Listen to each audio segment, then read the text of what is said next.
We're going to get back into performance reviews. We had a discussion around this, the fact that performance reviews don't have to suck. They don't have to be hard. They don't have to be challenging.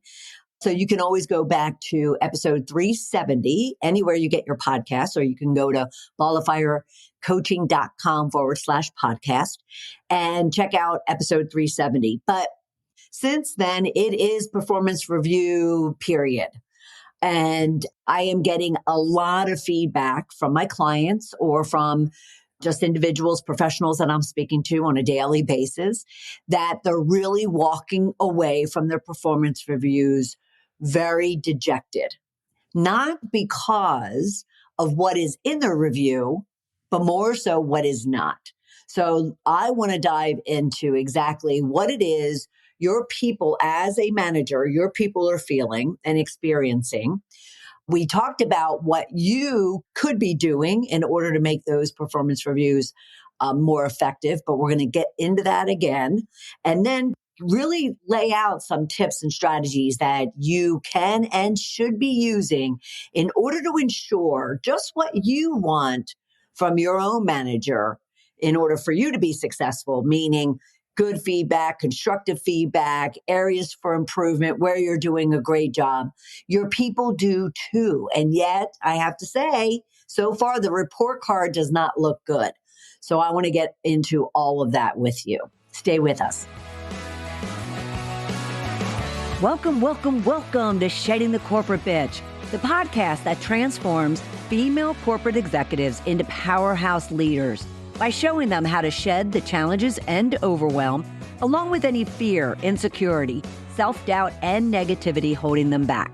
I'm your host, Bernadette Bose of Ball of Fire Coaching, bringing you powerhouse discussions each week to share tips, advice, and sometimes tough love so you create the riches in your work and life you deserve. Here's the problem. Your people are coming to you, whether that is day in and day out, or it's intentional. Maybe they've scheduled a call with you, or it's even more structured and formal and required. And that is during performance review time periods, whether that's beginning of the year, mid-year, maybe you do quarterlies, which would be fabulous. But they're coming to those because, trust me, they don't like them any more than you do, but they also know how vital they are in order for them to really understand where they stand in your eyes, in the team's eyes, in the company's eyes. And at the same time, they want to know. They may not openly go, yeah, give me feedback, especially if it's bad. At the same time, they do want to know where they're succeeding, where their strengths are and how they're being utilized or where they could be utilized, as well as where are they struggling and where is their potential and where is the opportunities that they're not necessarily maybe taking advantage of and leveraging that would then make their contribution, their value, their importance to you and the team and the company that much more successful. We all want security. We all want to know that we're adding value and there's a contribution that we're making. But they can't know that if they're showing up at their performance reviews and they're being handed a piece of paper that simply has a rating on it. And they're told, okay, you did a great job. You did an acceptable job, a satisfactory job, a distinctive job, an exceptional job. Sign here. And there's nothing else backing that up. And trust me, even the exceptionals, they want to understand why.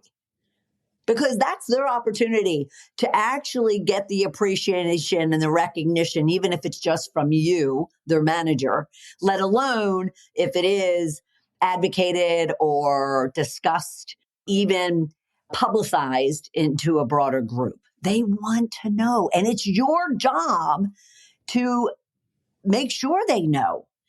And yet, I'll tell you, the last couple of months, even in the preparation of performance reviews, has been very disappointing to hear the feedback from more so the employees regarding their managers. But understand something.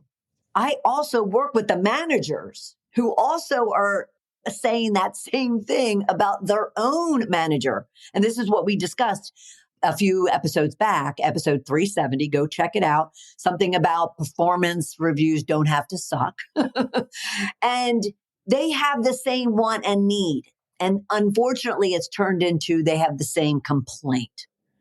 So you need to figure out, and I'm here to help, but you need to figure out, okay, what can you be doing differently, better, newer, broader in order to ensure that your people are receiving the information that they need in order to be successful? Because it's a win-win. If they're feeling fulfilled, good, bad, or indifferent information coming to them, but they feel fulfilled. They feel as if, okay, you know what? That wasn't easy. That wasn't fun. But you know what? I now know what I need to be working on. We're not even talking going as far as having to do any formal assessments, like a 360 assessment. This is the performance review. This is a sit down feedback type of conversation that can be scheduled at any time, even outside the formality of beginning of the year or mid-year performance reviews. And so I'll give you a few examples. Let me share a couple of, stories that helped me understand, even in my own career, one being an employee that I then, set expectations with my manager, or being that manager who then needed to share feedback with the people. And maybe that'll help also for you to see how easy it can be. Yes, it is time consuming. We talked about that before. Yes, it is time consuming. Yes, you have a, small team, you have a big team. And oh my gosh, I have to take, half hour, an hour, 90 minutes with each one of them. Yes, you do. Because again, that 90 minutes, that hour, that 30 minutes can turn into someone who's elevating their skill set, elevating their contribution, their value. More so, they're making you more successful because they have what they need to then take on more responsibility, more projects, more initiatives that maybe you've been trying to figure out how you can open up white space on your own schedule.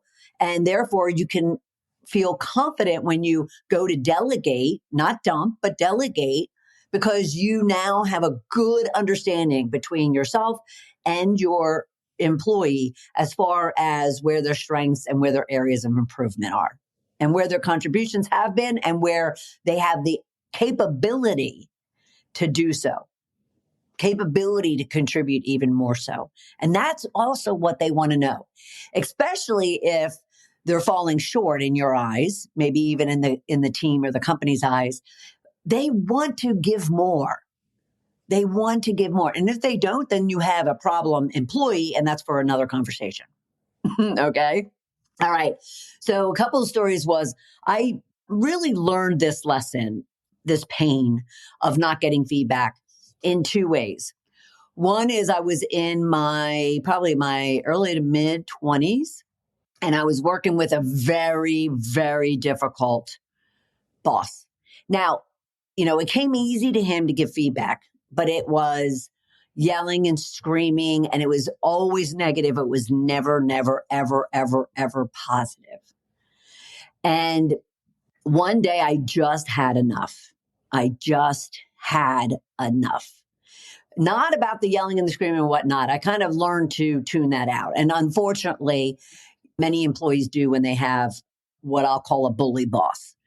So I would tune that out. But what I was getting absolutely frustrated with is all the information he was giving me was not valuable. It was not something I could use to go and then just figure out what I needed to change and what I needed to work on and improve on, or continue if he ever did throw something in there around the positive skills or the really, strong skills that I had. But it wasn't valuable. It wasn't usable. And therefore, I really just continued to kind of not even struggle. I didn't struggle, but I went down my own path. I kind of, got to the point where I did totally tune him out and just said, you know what, I'm going to be a lone wolf and just do it my way. And that created, issues of its own. But I just walked away from that whole experience. And I probably worked with him for about 2.5 years. And I just walked away from it with the lesson that I needed feedback. I'm very hard on myself. I'm very open to feedback of all kinds, especially if it's negative, because I want to improve. I used to be a perfectionist, not so much anymore, but I'm always seeking input from other people as far as what I know now to be what is their experience with me and what am I contributing and what are my values and strengths and contributions, but also my weaknesses and my areas of improvement. So that whole experience with Ken really set me out to say, okay, you know what? You need to learn to not follow that example when it comes to, whether it's peers, bosses, or even people working for me. So I really got on the train of feedback, not necessarily just at performance review time, but during, throughout the year, making sure that when something happened, I spoke to that person, whether it was about a good thing or a bad thing. When someone needed correction, I made sure it happened right away. I just learned that it was much easier to have that conversation. Because again, back in episode 370, we talked about the fact that performance reviews are just conversations. And unfortunately, what I'm finding is over the last several months, even, let alone over the years, is that managers just continue to not take the time. Again, go back to 370 and you can hear all about that. But I just learned that I would need to take the time. I would need to put in the effort. I would need to be intentional about it because I owe it to that individual. I wanted it so bad. And therefore, if I want it, other people want it. Okay. So that was my first experience. And as much as it was very challenging, that work environment, a bully boss with Ken, he taught me a great deal of lessons that I took with me. And unfortunately, some of them I dragged with me and followed suit on. But that's for another conversation. The second one, which is what changed my whole world, literally changed everything about my life and my work, let alone my view on what managers are responsible and what they're obligated to do and provide to their employees. So my mentor of 12 years, who I adored then, I still adore, just in a different way. And I have a great deal of respect for his talent and his intelligence and what he's done while he was in corporate, and he's been out on his own for a while now. But I still hold a lot of respect and regard for him. However, again, I got my vision cleared and took him off a pedestal when, if you know my story and what shedding the corporate bitch is all about, at the time that he and I was fired from my corporate job, from my executive corporate job. And I spent time kind of reflecting on it. The one thing that just killed me, and your employees could be feeling this too. One thing that killed me is he never told me. He never provided the feedback as far as how detrimental by that point my leadership style had come, how the scales had tipped as far as, yes, I was a massive producer and a huge contributor, a strategic, creative individual. However, the tips had scaled to the fact that I was becoming more and more of that bully boss I never wanted to become and I never wanted to work for in the past. He never sat me down and said, Bernadette, these are the wonderful things that you do. And these are the great things that, you've contributed. These are your capabilities and really where I see your growth to be. But these issues need to be addressed in order for that to happen. That kind of conversation never happened because I'm the type of person that if it does, and if I'm given that type of feedback, I'm going to make corrections. I'm going to make adjustments and shifts. But because I was such a massive producer, and so I want you to be thinking about your people. Are they such massive producers? Are they such warm bodies in a chair? Are they such doers and task completers to where that's just enough for you? And it's helping you so you don't need to give any more to making sure they are getting what they need and they are happy with what, not only what they're working on, what they're contributing and how valuable they are, but the relationship with you. It was the hardest thing for me to overcome through that experience was the fact that I never received that feedback. Now, I didn't need the accolades. I didn't need the recognition. And trust me when I say 99% of your people are not looking for the pat on the back. They're looking for the thank yous. They're looking for the attaboys. They're looking for, here's areas that I know you're capable of achieving and doing, but yet you're falling short, or you haven't looked for that opportunity or been given that opportunity. I'll tell you, you start doing that even in the smallest scale, meaning even if, okay, 5-minute, 10-minute, 15-minute touch bases, if an hour or 90 minutes is too much. If it's just a brief email that gets shot out, if it's just when you see them or you're on a call with them, you call them out and recognize them, whatever the case might be, they want the feedback. Okay? They want the feedback. You owe them and are responsible for giving them what it is that they need in order to be successful.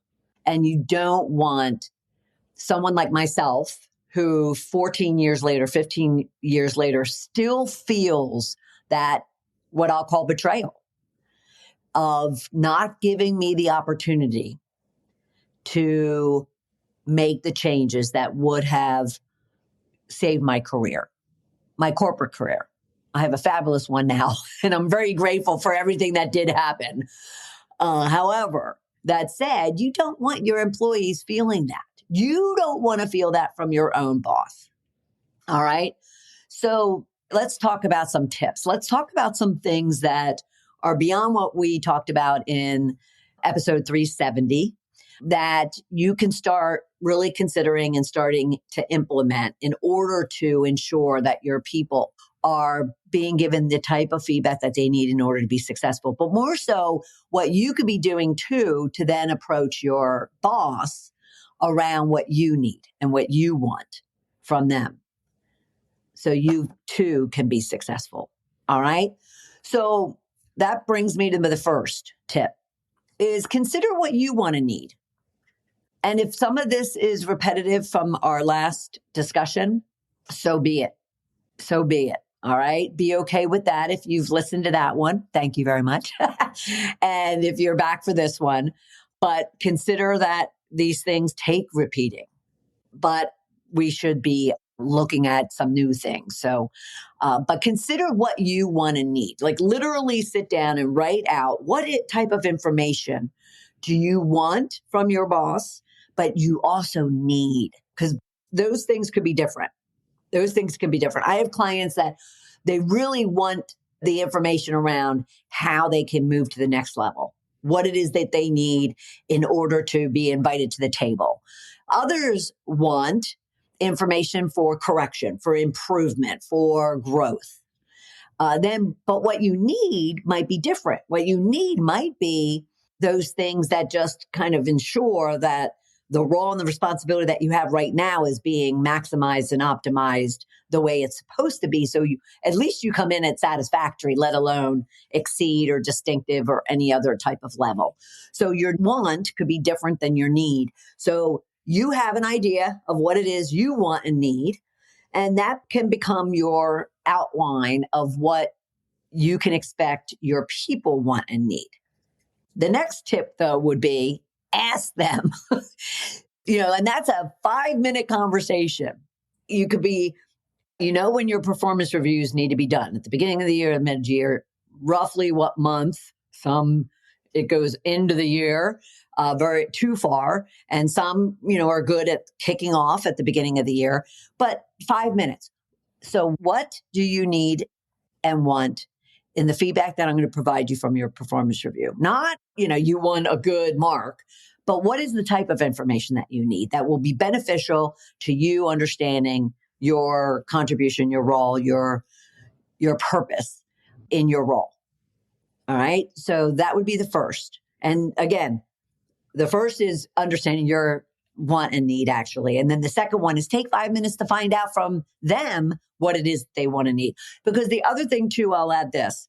The other thing, too, is people on your team receive information in very different ways.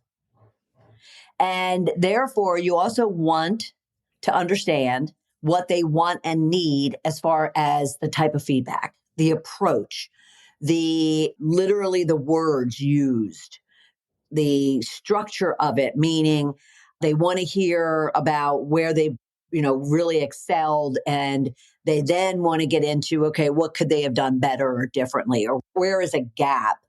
Maybe they need a lot of examples and a lot of facts to back up the feedback. Whereas other people, if you were to give them feedback, good or bad, they just take it as it is and they move forward, with any type of action plans you might have put together.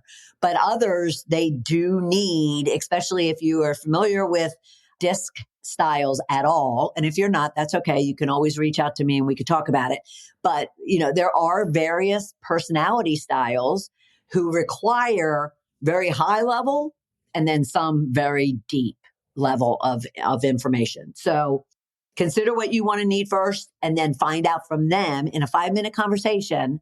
Put it on your calendar, a month out, whatever, from when you have to start writing performance reviews or feedback, and make sure you understand what they want to need as well. And then structure the talking points, structure your thoughts around this individual. Talk about first off, you really want to make a note and make sure that you get from them their input or their assessment of themselves first. And again, you probably have something written down and they probably have done their performance review, their self-assessment performance review already. But you can even go kind of put that aside and just simply have a conversation. So how do you think that you did this past 6 months, this past month, this past year? And, where do you feel your greatest value and contribution? And could you give me some examples? Where did you struggle? And where did you struggle and what could have been done differently from you and from others around you? So just really ensure that you're getting their input long before you jump into yours. We've talked about the fact that you want to be asking questions, not necessarily making statements. Performance reviews are structured around, an assessment, and therefore there's a lot of commentary, a lot of statements on their document. But at the same time, it could be a lot of questions around, here are my observations of your contribution, where you really stepped up or where you did have some challenges. And I just want to have a conversation around it. So get their input first. And then, think about structuring your talking points in where their strengths were, their successes were, their accomplishments, any type of over and above what they were expected to do. And then go into where they're capable. Now, where they're capable should come in before you start talking about where they struggled or where they have challenges or what areas of improvement there are. You could be having such an easy conversation if you just talked about, I just see so much potential in you and I see so much capability for you to X, Y, and Z. And based on your successes and your accomplishments, that's why I see this. Trust me, all of a sudden, this person who might have come in nervous, you're nervous as the manager, all of a sudden starts to relax. And then you can say, I just want to be sure, though, that we do talk about some areas for you to focus on and for you to work on and improve on. Then go into your areas of improvement before you then start saying, here are some ideas that I have around some actions you could be taking. What do you think? What are your ideas? What are your suggestions? So this is before you're actually having the conversation, but I find that majority of managers struggle and therefore hand a piece of paper to somebody and ask them to just read it and sign it because they just are unsure of themselves and feel a bit insecure about how to present it, how to structure it to where it's effective for not only themselves, but also the other person. All right. So you can have that structure, make a notes, bullet, ask for their insights, their own assessments before you get into, their successes, their capabilities, their areas for improvement, ideas or action plan. And then, specifically, okay, next steps. What are we going to do next? What would you like us to do as far as kind of touching base on any kind of changes or any type of areas that you're going to be focusing on? Should we meet in a week, next month? Don't hold it off more than that. And just to get your structure down. All right. And then when you're going into the conversation, again, using that structure, it kind of lays out exactly what you need to have the conversation about. And therefore, you might walk in and say, all right, the objective of today's conversation, blah, blah, blah, blah. Don't assume that because it's performance review, it's performance review. Because that is, for most managers I talk to, that is the one time, maybe every 6 months, sometimes once a year, that they actually sit down and have concentrated time with one person as opposed to always having them in a team environment. Sad and not really what a strong leader should be doing with their people, but it's what happens at times. So you really kind of want to make sure that they understand what it is you want to accomplish in that time together. And if you even do it on a regular basis, this is what I'd like for us to accomplish today. What are your thoughts? What would you like to accomplish in our conversation? Even if it's a 15-minute scheduled conversation. Like, make sure you're both on the same page, always ensuring that you're both aligned in the conversation you're about to have, even if it's going to be difficult. Just takes the pressure off. And then both parties realize this is just a conversation. It's not the big man or woman on one side of the desk and the small little employee on the other side of the desk. It's, we're here, we work together on common goals. We both want each other to be successful. So let's have a conversation about it. Okay. So you're going in, you're structuring it with the objectives of that discussion. And then you might even kind of walk them into, if it's going to be a challenging review, say you do have a very difficult review to give to someone, give them a heads up in that initial introduction into the conversation. You might say, I want you to know this is going to be a difficult conversation and I'm very uncomfortable at the moment. And I'm sure you may or may not be. However, our goal and objective is to make this successful for everyone. Blah, blah, blah, blah, blah. All right. And then you get into leveraging that structure, you get into the conversation.